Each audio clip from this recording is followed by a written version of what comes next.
waveform in the temporal order. Which I wish I had a colour version. Oh, maybe I have in here. That's why I brought this for you anyway. But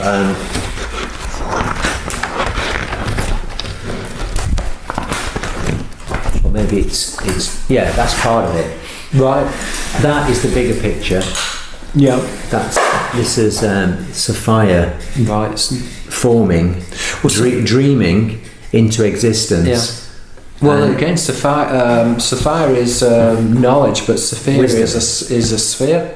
Oh, okay. Which is the Hebrew word, That's and you've got Sapphire, which is also an anagram on the Greek word office, which is a serpent. So the serpent. And the Orion Nebula, or the Orion constellation, I've got fetuses forming here, right. which are, as they are described in the Apocryphon of John, they're like fetus-like entities. Yeah.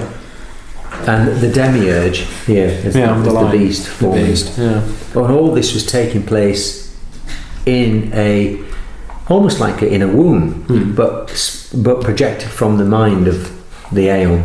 Yeah, the ultimate reality, wanting to self-create, wanting to move away from the creator to self-create something. Yeah, like a mother gives birth to a child. Yeah. Because this is another way of looking at the universe as well. You know, there's a part of me which is thinking that in terms of our universe, sometimes we can get very negative about it. In terms of our universe, I mean, yes, there's evil within our universe, but you're looking at not even 0.000% of the universe is, if you like, is corrupted or is evil. You're looking at a cancer, but it's so small. It's like a cell. I almost feel that this universe is the best possible universe that we can have in terms of the physical world. How do you feel about that? Well, I don't think that there's... Do you think it is all negative, like what the Gnostics were saying, or is there hope? Is there glimmer? Can this universe be heaven?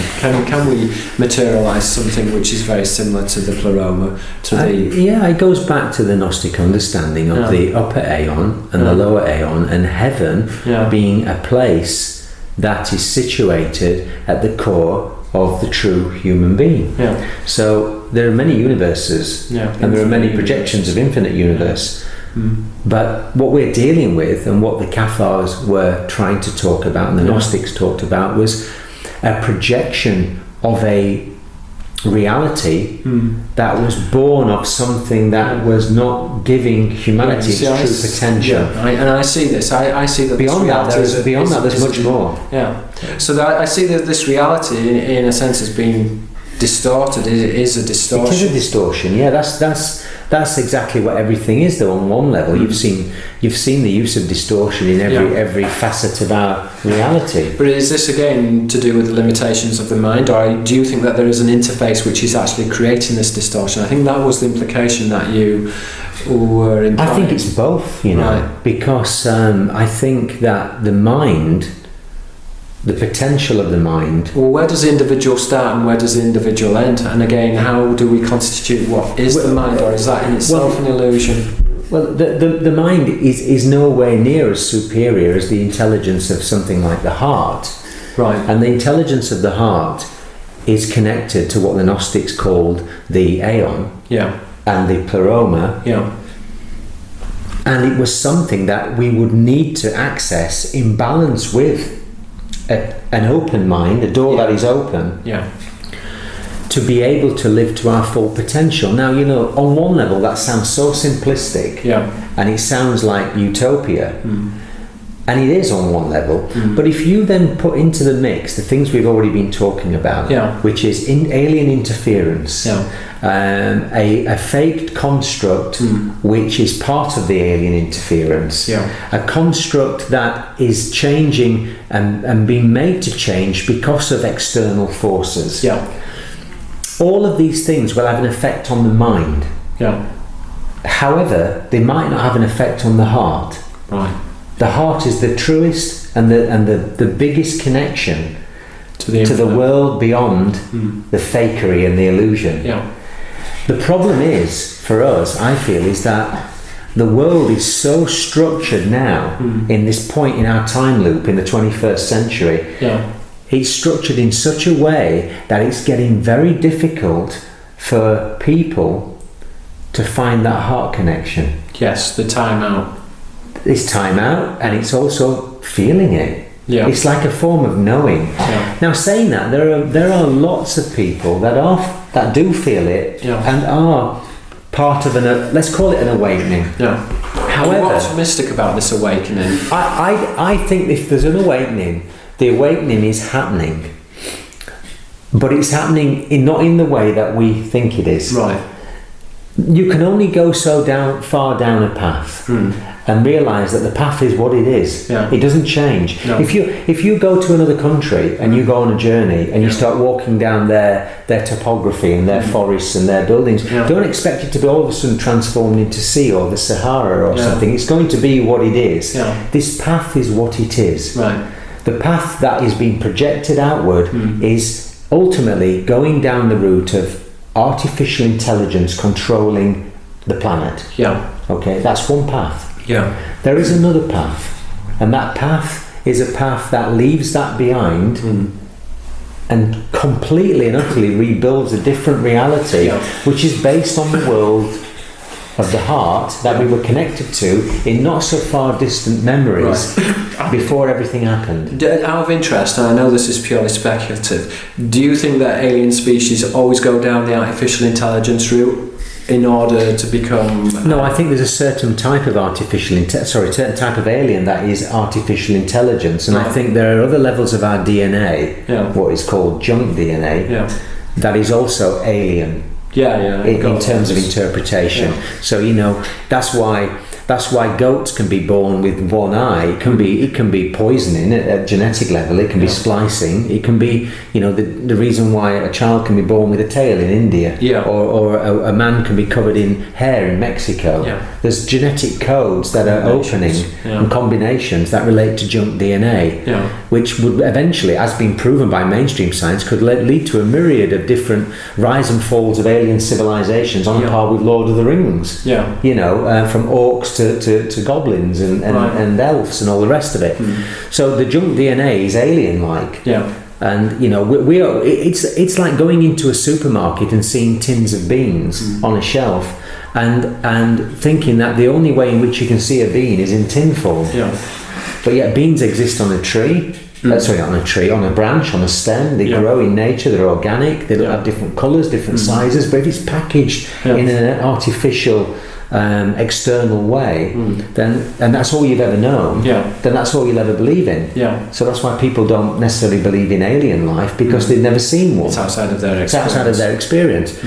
But we're as alien as the aliens, as you know through your work and through your research. Do you think that the aliens are a good force, a negative force? There's always good and bad in everything. And this is how I there's always good and bad. Well. I think there are lions. I know this for a strong feeling of a fact that there are lion consciousness which can, on one level, relates to the Anthropos before the fall, relates to the demiurge and the battles that took place in what I call the War of Heaven.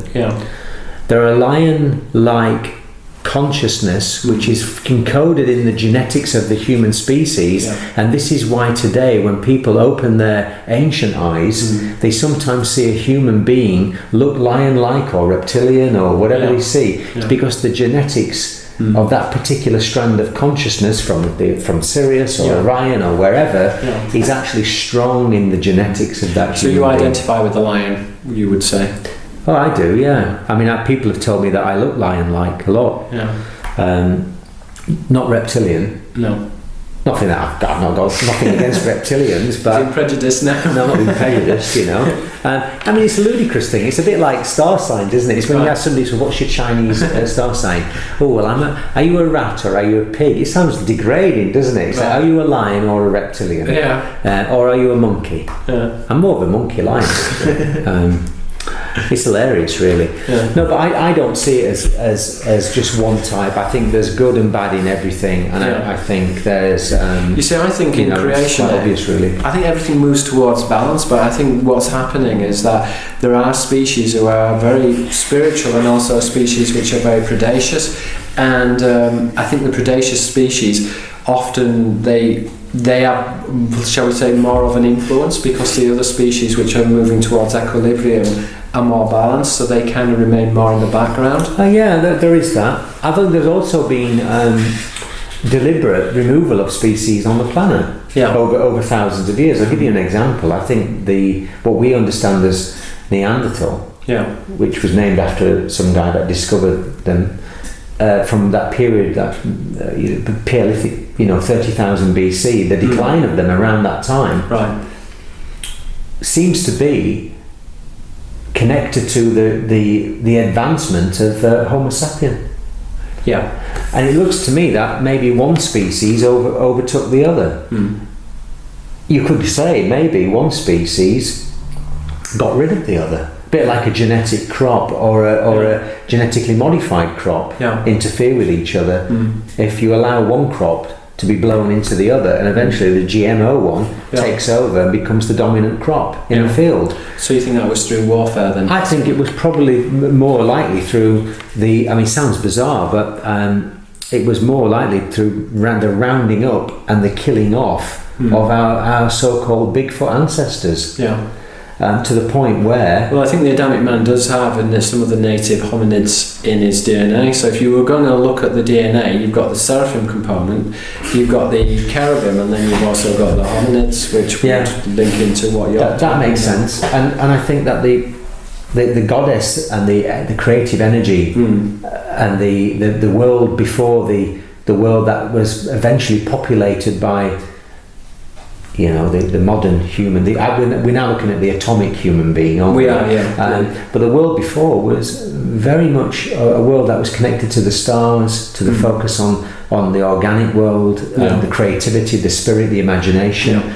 I mean, the great cave paintings, I'm assuming from what I've read, were made by Paleolithic, probably Neanderthal. Well, if you look at the Aborigine traditions, I mean, a lot of black traditions within black Freemasonry, for example, talk about that the black races were indigenous to this planet, and again, I think that's a distortion because they presuppose that these are the African races, but we're talking here of the Aborigines. The Aborigines are original to the Earth, or that they're very closely related to the original species of human which belong to this planet. Well, I look at it this way: if you're talking generally Aboriginal, the Aboriginal, I mean, might sound odd, but the Aboriginal are the oldest Gnostics on the planet.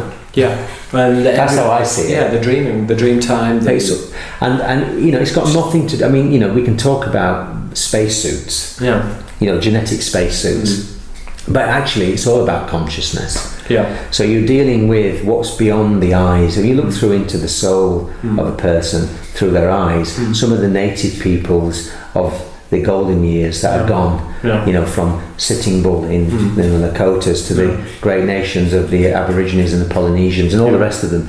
You're looking in the eye of those people, you're seeing a spirit that is connected to another world that was beyond the veil, that was more connected to the animal world and the intelligence of the animal species, which on one level, folks, if you think about it, animals are far more bloody intelligent than the humans that are walking around shopping centres every Saturday with their smartphones. I love the fact that they've had to invent something called a smartphone to hide the fact that the human species is probably on one level at its most stupidest in time. Don't you think? Well, I do at one level. I think it's interesting what you're saying about animals as well. If you look at dogs, they're always awake, they're alert, they're looking at everything. They're in tune with something else. Absolutely. But people walk around and they just don't see what's going on around them. Just like a child is in tune with another world up until the point where they go to school, or parents make them watch far too much of whatever it is they're letting them watch. Teletubbies, that's a long time ago, but you know what I mean. And then they phase out of this, don't they? They then come into the adult world, which is just not aware of their environment. So it's quite obvious that we are, being genetically messed with. We're being messed with through our minds in terms of interference on a biological level and on a non-physical level. And at the end of it all, the positive, if you want to look for a positive in this, is that you can choose to go down one route or the other, and I think the more I've wondered about this for a while. I thought about it a lot over the past 5 years or 6 years. I wonder whether or not the planetary bodies that we all talk about in terms of astronomy and astrology, I wonder whether or not the force that created our constructs, our universe, I wonder whether or not they are taking back what was made as a mistake. And I'll give you an example. In the Gnostic teachings, they talk about the correction of Sophia, or Sophia's correction, which is a little bit like the Earth taking back all of the damage that's been done to her as such. And you look at the demiurge, and you look at the demented, mad systems on Earth, which are clearly insane. From cutting up the Earth and its resources to nuclear weapons and all the rest of it. We could go on and on. All of those things are an expression of the madness and the arrogance of this lion-like demiurge creator god, the rejected offspring of the goddess of wisdom. If she, which she says in the text, according to the Gnostics, that's what they said, that she would correct this mistake. Now this could be another red herring in a bit of a second coming down another cul-de-sac, but I'd rather go with the Earth correcting itself as a conscious being than waiting for some alien-like or alien god or some saviour figure or some Jesus crap coming back to save people, which is all written into the Abrahamic religions. I think the Earth is actually the key, and I think that's been the problem from the start. And I'll go back to what I said at the beginning. We had a period on Earth prior to 4000 BC where people lived in garden-like, horticultural, semi-hunter-gathering groups. They were at peace with the Earth and at peace with themselves. On a collective level. They do say if you give a man or a woman a strip of land, that's all they need. Now you know why the land's been taken from humanity and why we're put into boxes and mortgaged to death on a scale that beggars belief, especially in the atomic Western world. If we access the land as we're meant to, and if we nurture and grow things in small communities without interference by other forces, we are connected to that other world. I don't know, I don't have the answers, I'm not sure, but I wonder whether the Earth is going to correct itself. It can only go so far as an organic entity within the holographic projection, where at some point maybe the moving between worlds or the chaos or the interference will cause events to occur not dissimilar to things like tsunamis and other things that have been happening, where people have to rethink their priorities. What is your priority? Is it going to work? Is it servicing debt? Is it trying to live the dream so you can post the photos on Instagram? What is it? What are your priorities? And at the moment it seems to me that a lot of priorities are based on focusing on things that are artificial. Well, you could name them. We could go through a whole list of them. But anybody listening and watching this will know what I'm talking about. The priorities should be, and have always have been, really down to the basics of human life, with the freedom to express the imagination and uniqueness in balance and in love with the world around you. How many people are doing that? Not that many. Not that many. And there's a reason for it, as we know, and it's the interference. So I think we're looking back to the Earth in many ways, and our connection to the Earth, because we are, the native culture said we are the Earth, and and how can you sell, Crazy Horse's speech, how can you sell our mother, and all that kind of thing. I think that's where it's coming from, and I think the correction will occur, but it will be a non-physical thing that becomes a physical thing. I've seen images, I've taken flights over America over the years. I've seen images of the pineal gland being wiped clean, almost like an Etch-a-Sketch. When kids used to have the Etch-a-Sketch and then you'd go and wipe it clean. I've seen the idea of people waking up one morning and going, really? Is this it? Yeah. You know. But do you think that there could be a mass spiritual awakening in terms of just suddenly one day a lot of people? I think the awakening is a crescendo eventually, but the awakening is a gradual thing. It's kind of it's doing this and then it's. You see, I look at it as almost as a circuit board. There is bits of the board are beginning to light up, but I think that the circuits are not integrated in any meaningful way. That's another great way of looking at it. Actually, I agree. It's almost like it's not all the Christmas lights are flickering. That's right. Yeah. That's but there are a lot of Christmas lights which could flicker. Yeah, could be a whole universe of stars flickering. For every star, there's a human being waiting to turn itself on. Yeah, but then do you think that once you switch on, that you resonate in sympathy? That there are lots of consciousness which are resonating at a similar level. That they're almost like not only working individually, but could also be working at a collective level as well. I think the collective is the individual. I mean, it's like saying the droplet and the ocean are the same thing. So I think that what good we do to each other on a droplet level, and I agree. The greater good. I mean, I actually agree with this. I know in my area that they're going to be fracking, and I'm going to be writing a report about this, as I did with the fluoride issue. I wrote I wrote 200 pages on fluoride and why they shouldn't put it in our water and why it's illegal. And I actually believe, you see, the thing is with movements or group movements is that they can be infiltrated very easily, but they can't stop individuals. And I think if you've got one person who's persistent, it's much better than a crowd of people. Well, we're back to the power of the internet again, and the double-edged sword. Yeah, and this is what's so frustrating you can post a good article, for example, on the World Wide Web. And it can be seen by a lot of people, and it can affect their consciousness. But at the same time, the powers that be have the potential to remove your article completely. So, you know, as it always happens, I'm going to ignore it.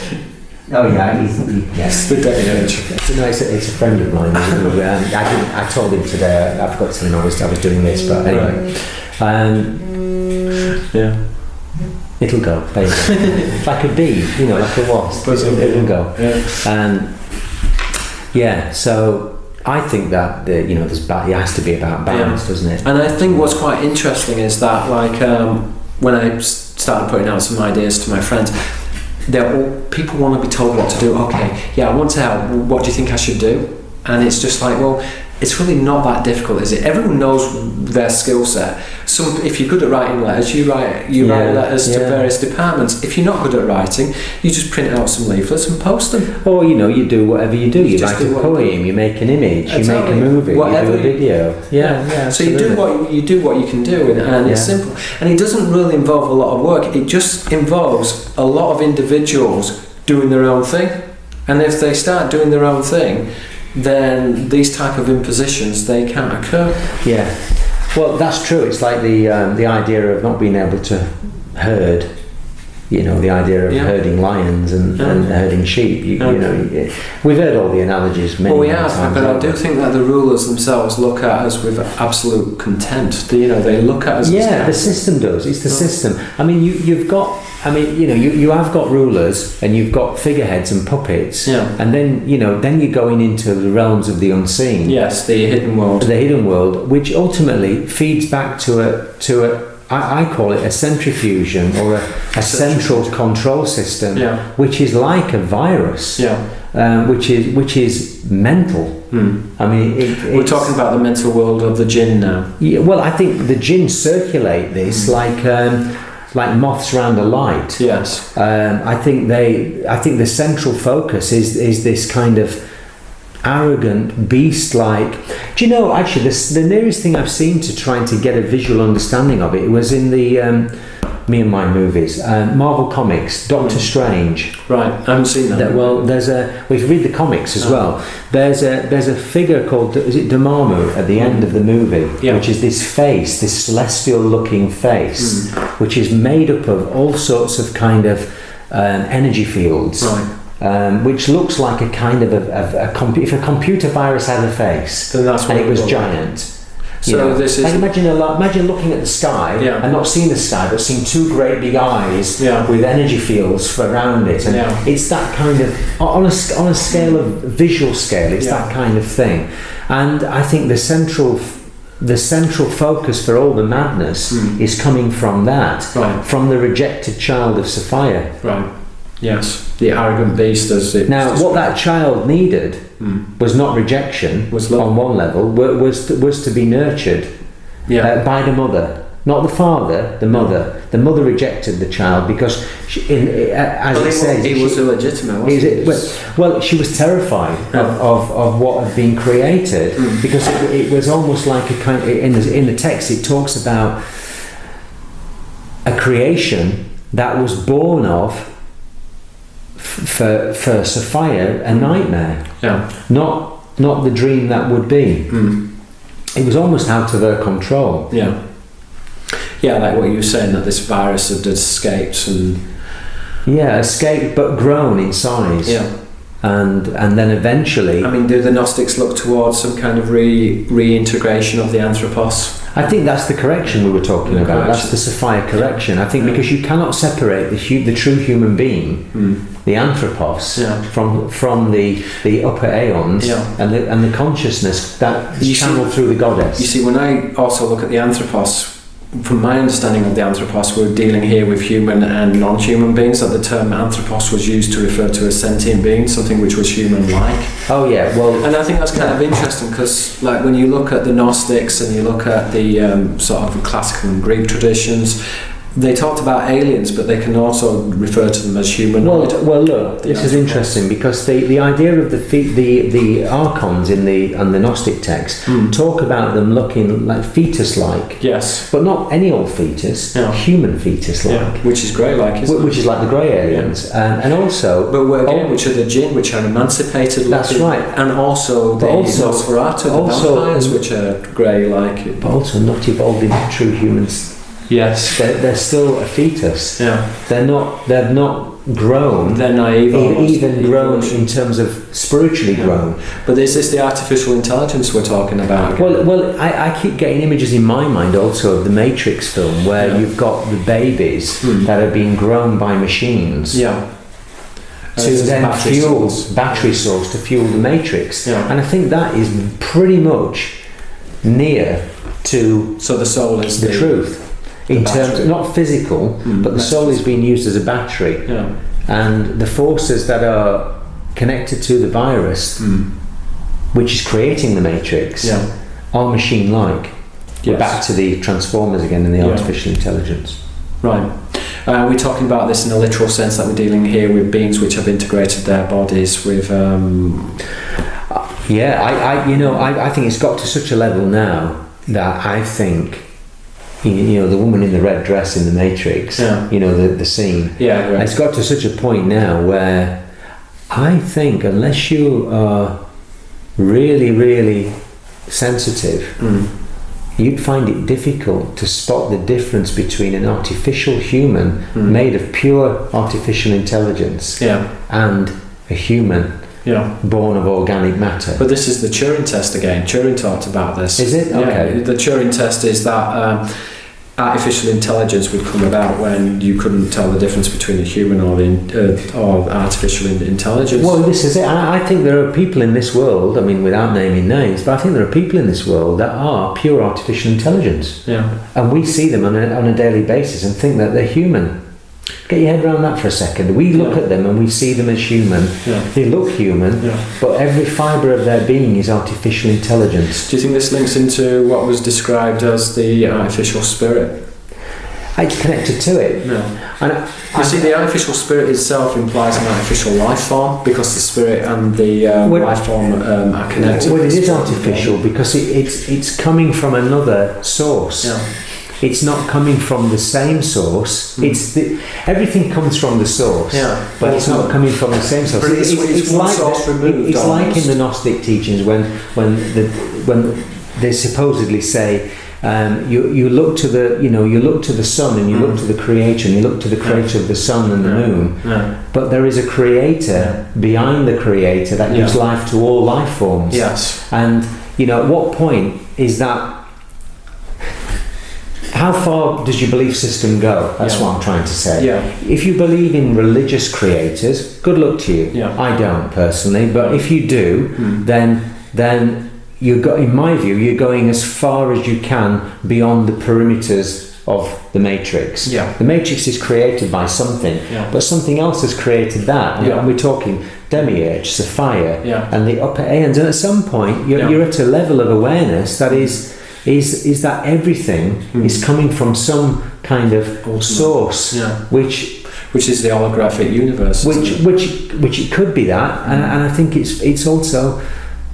It's everything that exists. Yeah, the ultimate creation, the absolute. It's absolute. So it's everywhere and nowhere. But do you think then, in this respect, that if you like, that the physical world can be defined as finite, but whereas the pleroma is that which is infinite? And you describe that. I mean, the word pleroma, the pleroma is that which is full, doesn't it? Which is the pleroma for me relates to the word plentitude. Yeah. Pleroma, plentitude, which is almost a symbol that is captured by the cornucopia. Yes, the horn of plenty, where all abundance can come forth from that symbol. Yeah. So the idea, the American Indians called it the field of plenty. Yeah.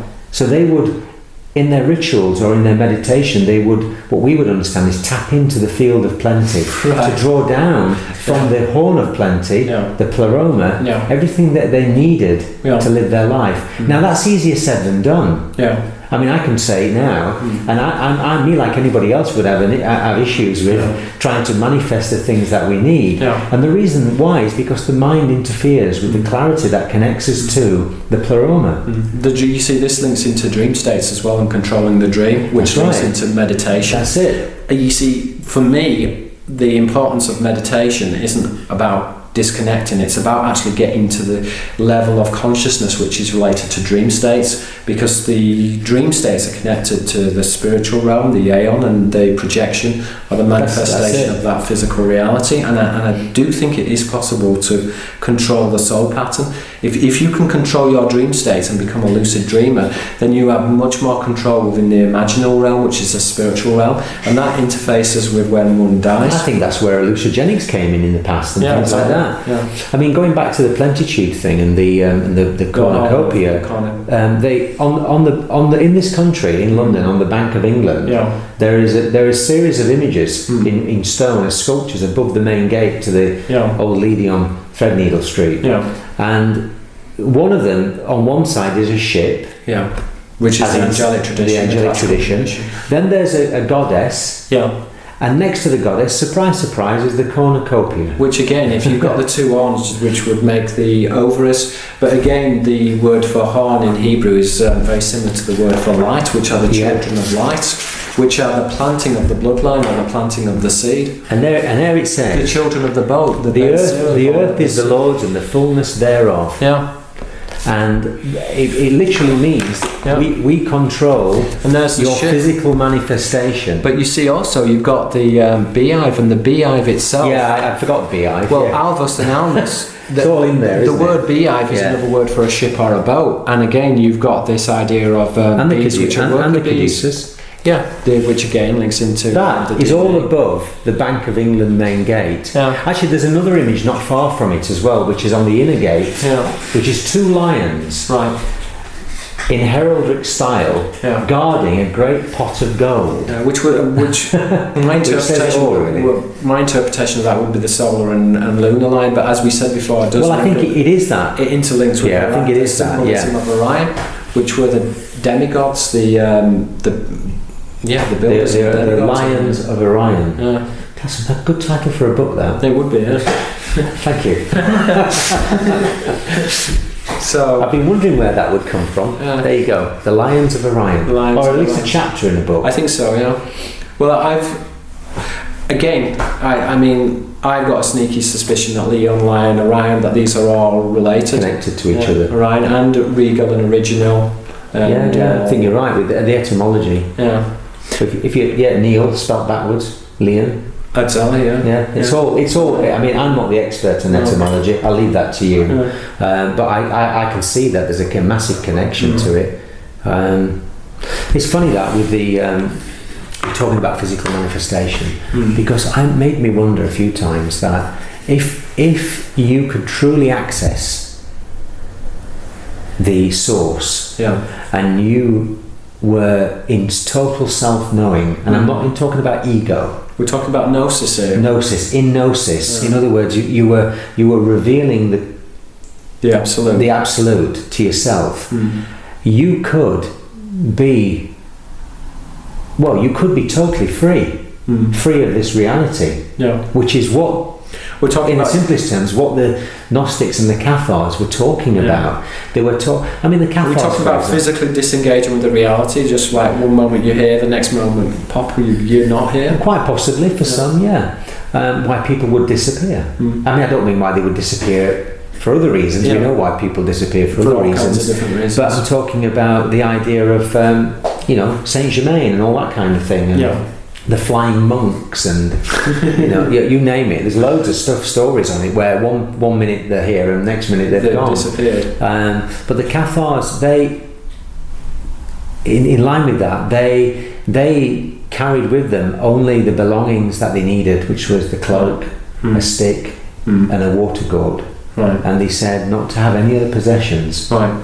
to be like the man and not the hierarchy of the church. We see also, I think, within the Cathar religion, that Christ is used as an archetype. He becomes a manifestation of the Anthropos. We're talking about the Anthropos before the fall of creation. Yeah, I think you're which right. Yeah. is the war in heaven. Which It is that. And it's the fall of the Titans, basically. Yeah, it is. And I think also the crucifixion of the figure, the so-called figure Jesus, is actually full of Saturn symbolism. Right. So I think Christ becomes the Jesus figure. Becomes a Saturn figure when they invert and they've done what they do with that image. Because obviously the crucifixion, and it's in every church, I mean especially every Catholic church, it's the most horrendous satanic scene for anybody to sit and focus on. Here, let's have some of this, And it's about human sacrifice. Absolutely, and they want you to focus on that, on the death on and the suffering. passion of the death, because that is what Saturn. Well, even in the all English, about. the corruption of the word passion as well, how that links into death, and they're corrupting language in order to draw these psychic Back to the influences. distortion again, aren't we? Yeah. It's fascinating. It really is. I think there's, the idea of Jupiter as well, Which is the father figure. Yeah, but also the father figure of the new order. Well, you've got Zeus and Isus, which would be Jesus, which is the sun. So again, in the Roman symbolism, That's why the eagle is in every church. Yeah, the sun, Anybody who looks closely at the symbolism, like you will have done, they'll notice there's always an eagle as a standard in nearly every church in Christendom. Yeah. It's a symbol of Jupiter. Yeah, and again, when Jesus makes the hand symbol, And it's a Roman symbol as well, of course. So. Of course. Yeah. And that's a symbol of Jupiter. as well. Jupiter again, when Rome was built on the idea of Saturn and Jupiter. Yeah, exactly. So we've covered some ground there. We have, haven't we? We've gone through the solar system. Do you think the Saturn is the demented twin of Jupiter in some way? Is that the Demented twin? Well, an inversion almost. I think, and I'm going through this in a fictional way, through the stories I've been writing and illustrating, I think there has been a battle. There was a battle that took place. Yeah. And it may well have been a physical thing for our ancestors to have seen. Yeah. And I'm talking about the lightning bolts of the gods. Yeah. The idea of energy and, the Ouroboros, the northern lights on a scale that you would see it from everywhere and not just the tip of Norway. So you were looking at, maybe a clash of the titans in the solar system itself, which led to some amazing light shows, which were scraped into rock by shamans and other people in a major Paleolithic period. So there was some kind of clash at some point. And it may well have been a clash between Mars and Venus as well. I think that's stuff definitely, because the scar on Mars' surface, which is called something canyon, I forget the name of it, is very similar to the Aztec image of their god is it Shipitotek? With the scar on the warrior god, with the scar on the face. Yeah. So, and the way in which it's been made in a circular way, it looks very much like a planetary with the scar in the same position. Yeah. So it does make you wonder. You see the Hebrew word also, or the Arabic word for annihilation is related to the word Adam. And so you see that there's this connotation between Machadim, which is Mars, and Adam, and this idea of annihilation. Because again, Mars is linked into the traditions of this war with the Adamic man. The Adamic man is associated with Mars, and then the planting of man, he was planted on the moon and then transferred to the earth. So there is this kind of Adamic man you're talking about. Yeah. When I'm referring to the Adamic man, I'm referring to the modern human. So this is the human which is very similar to the proto-human, but has been changed or modified. So the proto-human would be the cherubim, and the Adamic man, from my understanding, is compatible. As we said before, the angelic tradition itself can be split into two components. You've got the seraphim, which is the reptile, and then you've got the cherubim, which is the proto-human tradition. And so within all the occult and all of the secret societies, it's always split between two camps of knowledge, which is human knowledge, which goes back to these cherubim angels, and then you've got the seraphim. And what unifies the cherubim and the seraphim, and they do work in unison, because we know this from the biblical traditions, that the seraphim and the cherubim appear together.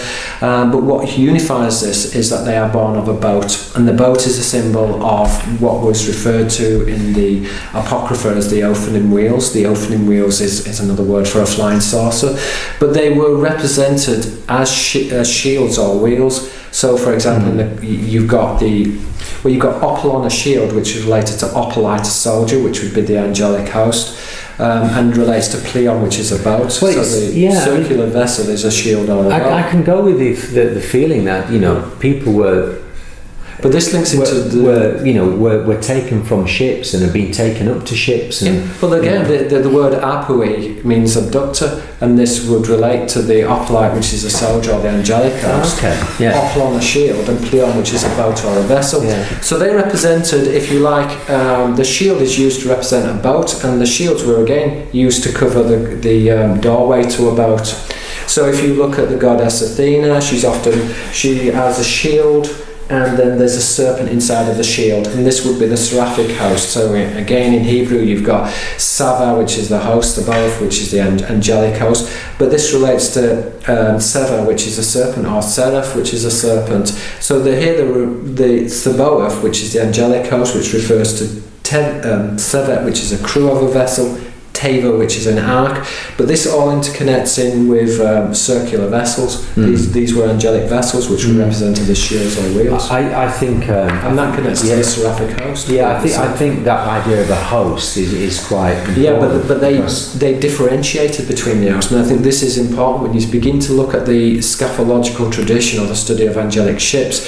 They use different systems of weights to represent different types of angelic vessels. So the monetary coin system, if you look at the modern coin, it's often got a groove, which is a cog, and that cog is the Ophanim wheel, and that wheel is a different weight. So they use different weights to represent different types of angelic vessels, which were linked into different types of human and non-human hosts. Interesting. In the classical world. Because I wonder about the host thing. I'm just trying to find that. It might be in here.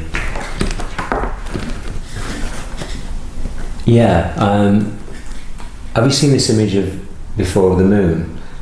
No, I haven't seen this particular image. But I just wonder whether or not, when you're talking about wheels, I love that you were talking about wheels and hollowed out. I just wonder whether it's something to do with the hollowed out idea of planetoids and ships being hollowed out as well. Yeah, because remember that the wheel's also interlinked with astrological symbolism, because you're dealing with different levels, and this is another thing. What happens is that people get very fixed, so they'll say, okay, wheels, well, no, what you're talking about is astrological symbolism. Yes, we're talking about astrological symbolism because they encoded it in with astrological symbolism, but there's a different level also. So the astrological symbolism, if you imagine that there are three levels to symbolism, you would see you'd have the literal interpretation of the Bible or the Quran, and then it's, oh no, it's not literal, it's all symbolic, it's all astrotheological, and then it's like, well no, actually the gods really do exist and they are flesh and blood, or they are both spiritual and flesh and blood, as is the human Anthropos. I think it is true. It's physical and non-physical at the same time. So the opening wheels do interlink with astrotheological symbolism. So again, if you looked at the Vatican itself is the structure of it is of a key. The key interlinks into a lock, which is a cog. The cog is a wheel. Yes, it has astrological symbolism, but essentially we're talking about also that these link into angelic vessels, which were the vessels which seeded life, which was the second creation, and the Elohim then elevated themselves above creation and made the Anthropos, or the corruption of the Anthropos, which would be the Adamic man, worship them by saying that they were the gods, but they weren't, because they were not part of the first creation. That will be back to the Gnostic there. Which goes back to the Gnostic. Exactly that. They were the imposter, demented God who turned up and announced that he or it was the creator of all of this. May have had a command, a chain of command, which became the archangel, because that's another interesting thing. When you look through the Kabbalah. And you look at the chain of command of angels, they assigned an angel to every planet. You probably know about this. In a Gnostic sense. So they assigned all these different angels to different planets. And the spirit of the planet was an archangel. Which is part of the Archontic symbolism. Which is part of the Archontic symbolism. So the Aeon were a collective group of Archon angels that were doing the will of the demiurge. Well, if you look at the word Archon is related to the Babylon. Archon means ruler, but it's related to the Babylonian word Akan, which is a seraph. So these are the seraphic angels, as we said that the I see that they are angels, and they're commanders underneath a commander. But again, in that sense, a commander. That's correct. But you see the relationship between Archon and Olkas, which is a large vessel. In the Latin, that would be the ark, which is a vessel or a ship. So the Archons themselves are related to arcs, and the ark itself is a curve, because this is a circular vessel, which, as we said before... So could the moon then, as we said earlier, could the moon be the ark? Well, yes, at one level the moon was the moon, because it be the ark of the covenant?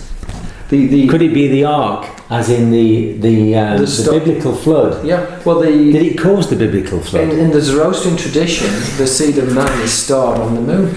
And as we said before, there was this connection between Semele and Simeon. Well, that's what that's what Titanomachy talked about in his book Song of the Stars. He talked about the races coming from the moon in terms of seeds, different types of species that we were planted from the moon, which again links into the tradition of something happened to the Adamic man. His seed was taken to the moon and then planted on the earth. I think, in a nutshell, as I see it, very in simple terms, as a kind of a picture, is that there has been planets. If you want to look at this purely physically now, let's imagine this is a movie.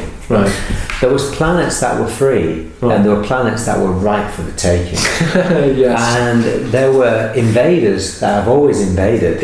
And they were chasing their own genetic lineage across the stars, looking for a particular type of invasion to take resources and all the rest of it, and they invaded, and they lit a powder keg. They invaded one part and then another part, and eventually they came into the vicinity of what we understand as, I call it Shekinah in my stories, the solar tree. And they came into this vicinity, and what they did was they proceeded to hijack and take over the planet. But they could only do that in certain stages, because to be able to rebuild a surface world that was in the liking of what the invaders wanted, they needed to wipe clean civilization. What you don't want, you can take over Atlantis or Lemuria, let's use those two as hypothetically, they may well have existed. You can take over high advanced civilizations, maybe through witchcraft, maybe through black magic, mind control, and you can subvert the priests to your liking, and you can cause temples to implode, and you can change things that way. And that's how you could start an invasion. But if you really want to change the surface world, and you want to get rid completely of all knowledge of a higher level of consciousness and connection to other stars, like Sirius and beyond, and the Pleiades, what you have to do is really damage the surface world. So you can take a ship and you bring it into the atmosphere, magnetic atmosphere, and you cause things to change that way. Yeah. And just to finish them off, you make sure that their golden age and their high civilizations vanish from the surface completely. Yeah. So there is no knowledge of them whatsoever. Yeah. And I still feel to this day, and I talked about in Aeon Rising, and maybe it's not a popular concept, but I think, and hear me out on this one, I think a weapon was fired from the moon, and it was fired at what we would now know as the Bermuda Triangle area, right, which is where the epicenter of probably of Atlan. There was various areas of Atlantis. There was Atlan, Poseidon, different kind of islands. Yeah. But it was fired at that place so brutally that it destroyed what was left in that area. Right. And I think when the flood occurred, probably over a gradual period of stages, it wasn't an instant flood. Yeah. I think that the ones that were needed to rebuild the high civilizations were taken from the surface via ships, right, the ships that you're talking about maybe, and they were then eventually, when the waters were receding, they were brought back to rebuild the high civilizations of Turkey, Egypt, and Mesoamerica, which were the last memories of what we understand today as the Atlantean Lemurian tradition. Everything had gone. Yeah. It's like if you go back even further. Let's say, for example, there was the Neanderthal race, and not in a dominant number, but in a number great enough to affect the surface world, and you wanted to remove that race of people. Well, it's not the first time genocide's taken place on the planet. It probably was one of the first times in our recorded history, if you go with that train of thought. Yeah. But genocide is a terrible way, but a very effective way of removing people from the surface. Yeah. And what's to say that there wasn't genocide against the original human species by alien invaders? Of some kind. Every time I see Planet of the Apes, the original ones with Charlton Heston, I think of apes being rounded up by humans. Just flip it around. And they had apes in cages, but these weren't apes. No, these were Neanderthals. These were very intelligent human beings that were so in touch with the earth that they were going to be replaced by a beautiful upgraded genetically modified model called Homo sapien. Sapien. So and that's what I think. That's what possibly could have happened. You can't say for sure. Nobody can prove that, but that's a theory. Yeah, I mean, I think also if you look at the bottlenecking of the human species as well, is that if you look at all the different animals on the planet, domesticated animals and particularly humans, the human species, that were very, very similar when we're like genetic clones compared to a lot of other species on the planet.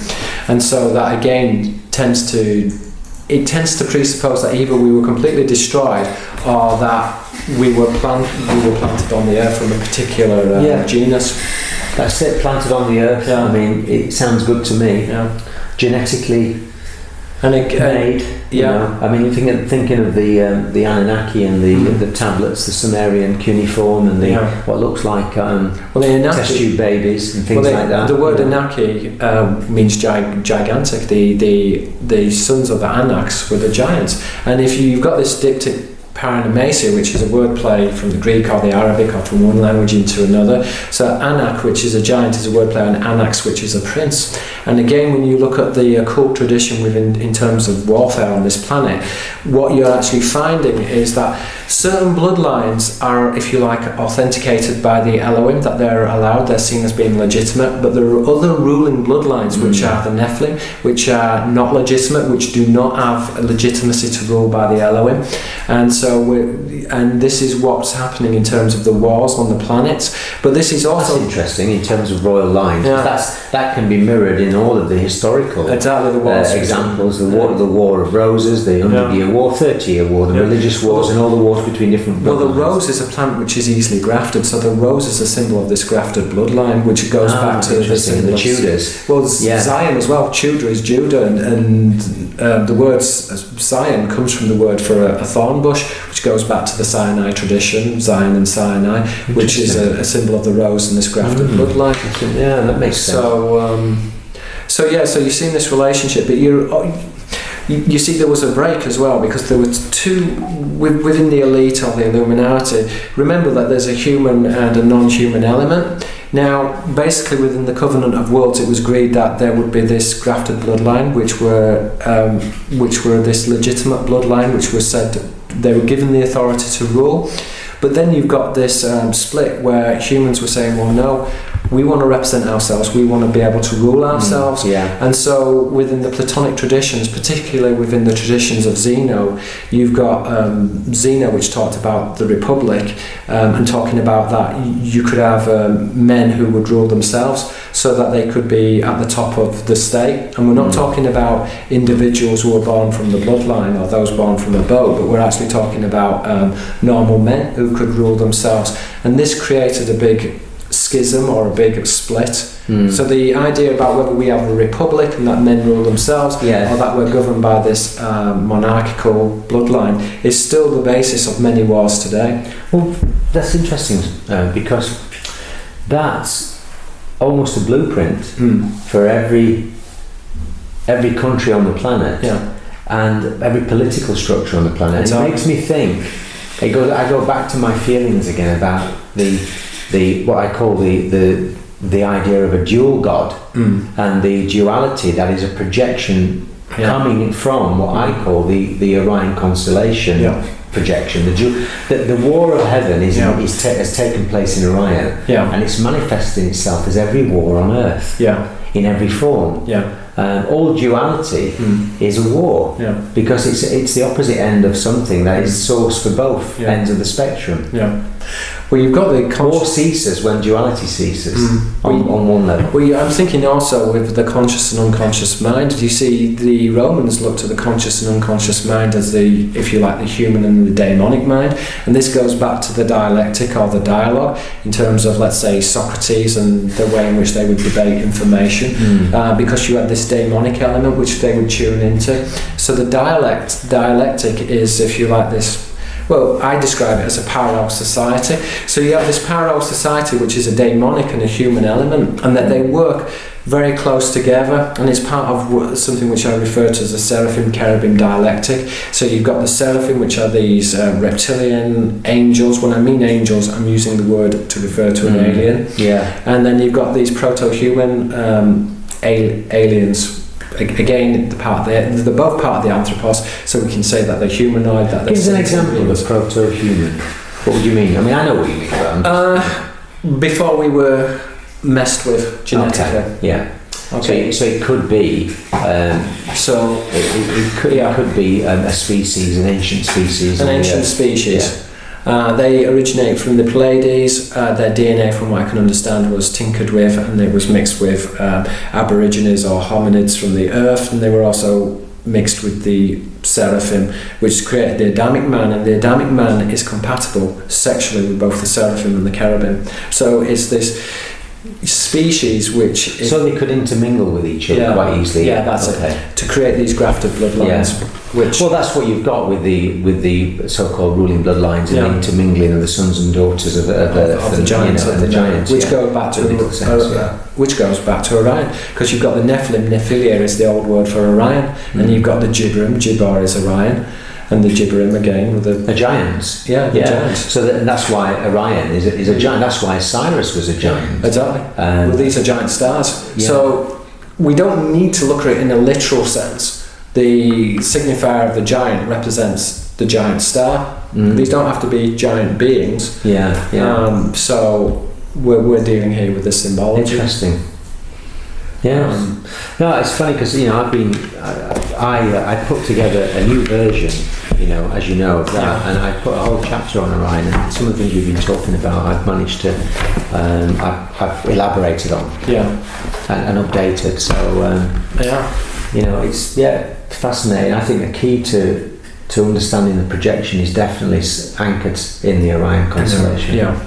Yeah, and then my understanding of Orion is that there is this covenant of worlds, and the Orion is the synthesis between. And again, we're moving towards a synthesis. You see, they've set up this dialectic of the thesis, the antithesis, and the synthesis, and we're moving towards the synthesization, which is the synthesis of the human alien element, which I think the beginning stages of this, as what you described earlier, is through artificial intelligence.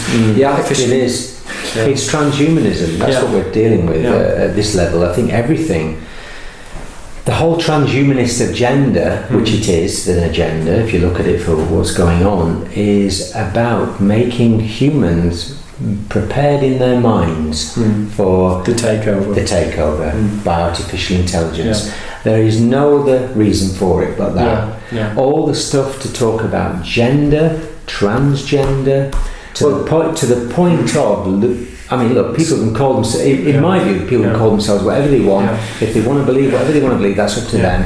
I get annoyed when it's written, when it starts to get written into law, and it's enforced on other people in terms of language and political correctness, because there's a lot of that which is not about being careful and politically correct, whatever that is meant to mean, and it's not about respecting other people's diversity. In many ways, it's about trampling on other people's views and disrespecting diversity at its core. And the thing is about all the stuff to do with transgender and transhumanism is that the ultimate idea behind this is to make the human species ready for an artificial intelligent species which will be interfacing with a very, very small human race. Well, I think this is what I refer to as a synthesis, and I think again with the transgender with what you're talking about is they're trying to dehumanize the human. That's so right. they're not That's interested. it. They're not interested in men becoming women. They actually want to get rid of the gender. They want to say, "Oh, we're gender neutral. Our gender doesn't exist." Well, because artificial intelligence is gender neutral. That's the idea.